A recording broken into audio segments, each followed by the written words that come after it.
तुमसे तुम तक के आने वाले एपिसोड में, जहां पर अब मिलने वाला है बहुत बड़ा शॉक अब आर्यवर्धन को, क्योंकि आर्यवर्धन बहुत ज्यादा परेशान हो जाएगा कि आखिर अनु को हुआ क्या। वो ऑफिस से एकदम से कैसे निकल गई और कहाँ चली गई।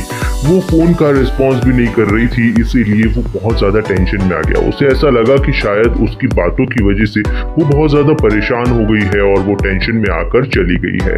लेकिन अब वो जैसे ही अनु की केयर करके उसके घर पर चेक करने के लिए जाएगा कि आखिरकार उसके साथ हुआ क्या, तो बस वहां पर उसे असलियत पता चलेगी कि उसके साथ क्या हुआ था। लेकिन फिलहाल अब ये देखना काफी खतरनाक होने वाला है कि आर्यवर्धन के आंखों के सामने ही अब जैसे ही अनु के पड़ोसी वहां पहुंचेंगे तो अनु उनसे शादी के लिए हाँ करने वाली है। वो भी सिर्फ इसलिए क्योंकि वो आर्यवर्धन को शो करना चाहती थी और अपने पापा को बचाना चाहती है। लेकिन यहाँ पर अब सबसे बड़ा ट्विस्ट तो ये है कि ये शादी की पूरी प्रिपरेशंस शुरू होने वाली है और शुरू होने के बाद में अब आर्यवर्धन एक बहुत बड़ा फैसला लेता हुआ नजर आएगा, जहाँ पर अब हम सबको एक बहुत ही रोमांटिक सीन देखने को मिलेगा आर्यवर्धन और अनु के बीच में, जहाँ पर अनु आर्यवर्धन के साथ में कपल डांस करती हुई नजर आने वाली है, वो भी उसी के ऑफिस में, उसके कैबिन में। फिलहाल अब देखना काफी ज्यादा इंटरेस्टिंग होने वाला है, क्योंकि अब अनु कोशिश कर रही है कि वो उसके पापा की सारी प्रॉब्लम्स को सॉल्व कर दे।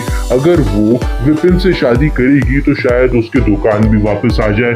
इसी वजह से वो ये कोशिश कर रही है कि वो अपने पापा की प्रॉब्लम्स को सॉल्व करते हुए इस रिश्ते को ना चाहते हुए भी एक्सेप्ट कर ले, क्योंकि अब आर्यवर्धन भी तो यही चाहता है। लेकिन सबसे बड़ी बात यह है कि आर्यवर्धन इस शादी को रोक देगा और खुद अपनी शादी की बात करने वाला है और प्रपोज करने वाला है अब अनु को, उसका हाथ थामने वाला है हमेशा हमेशा के लिए। खैर, देखना बहुत ही ज्यादा मजेदार होने वाला है, क्योंकि ये सीन बहुत ज्यादा ड्रामेटिक होने वाला है, जहां पर एक तरफ अनु के पापा भी इस रिश्ते यानी कि आर्यवर्धन और अनु के रिश्ते, इनके प्यार के लिए मंजूरी दे देंगे। वहीं पर दूसरी तरफ पुष्पा जी यानी कि अनु की माँ इस रिश्ते के सख्त खिलाफ खड़ी हो जाएगी और अपनी आवाज बुलंद कर लेगी। लेकिन फिलहाल यहाँ पर अब सवाल है अनु का कि अनु क्या चाहती है, अनु क्या बोलती है, क्योंकि आर्यवर्धन से वैसे तो वो बहुत ज्यादा नाराज चल रही है कि जिस तरह की सोच आर्यवर्धन रखता है उसे बिल्कुल पसंद नहीं आ रहा है। वहीं पर दूसरी तरफ अगर आर्यवर्धन उसे प्रपोज करेगा तो क्या जवाब होगा अनु का।